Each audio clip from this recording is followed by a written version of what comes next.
এই টেকনিকটা ফলো করে রুটি মেকার ছাড়া 1 মিনিটে 10 থেকে 12টা রুটি বানাতে পারবেন।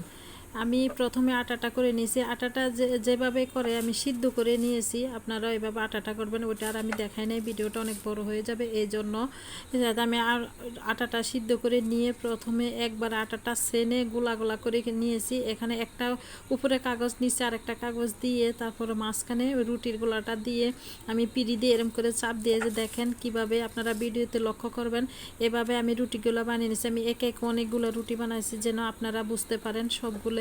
তো এরকমভাবে তো আমি যেহেতু রুটিগুলো একটু ছোট ছোট করে বানাবো, এর জন্য আটাটাও একটু কম কম দিয়েছি। যে প্রথমে দেখলাম যে কেমন হয়, তো দেখলাম যে খুব সুন্দর রুটি হয় এভাবে। আমার ছেলে আসলে ভিডিও করতেছিল, তো ছেলে কীভাবে জানি একটু ডিলিট হয়ে গেছে, আমি আপনাদের দেখাতে পারিনি আমি কতগুলো রুটি বানাইছি। তো 1 মিনিটে আপনি এই টেকনিক ফলো করে 10 থেকে 15টা রুটি বানাতে পারবেন, কমপক্ষে 12টা রুটি বানাতে পারবেন। এই যে দেখেন আমি এক দণ্ডে অনেকগুলো রুটি বানিয়ে নিয়েছি। তো আপনারাও এই টেকনিক ফলো করে এভাবে রুটি বানিয়ে নিতে পারবেন। আর রুটি মেকারের প্রয়োজন নেই, আর বেলুনেরও প্রয়োজন নেই।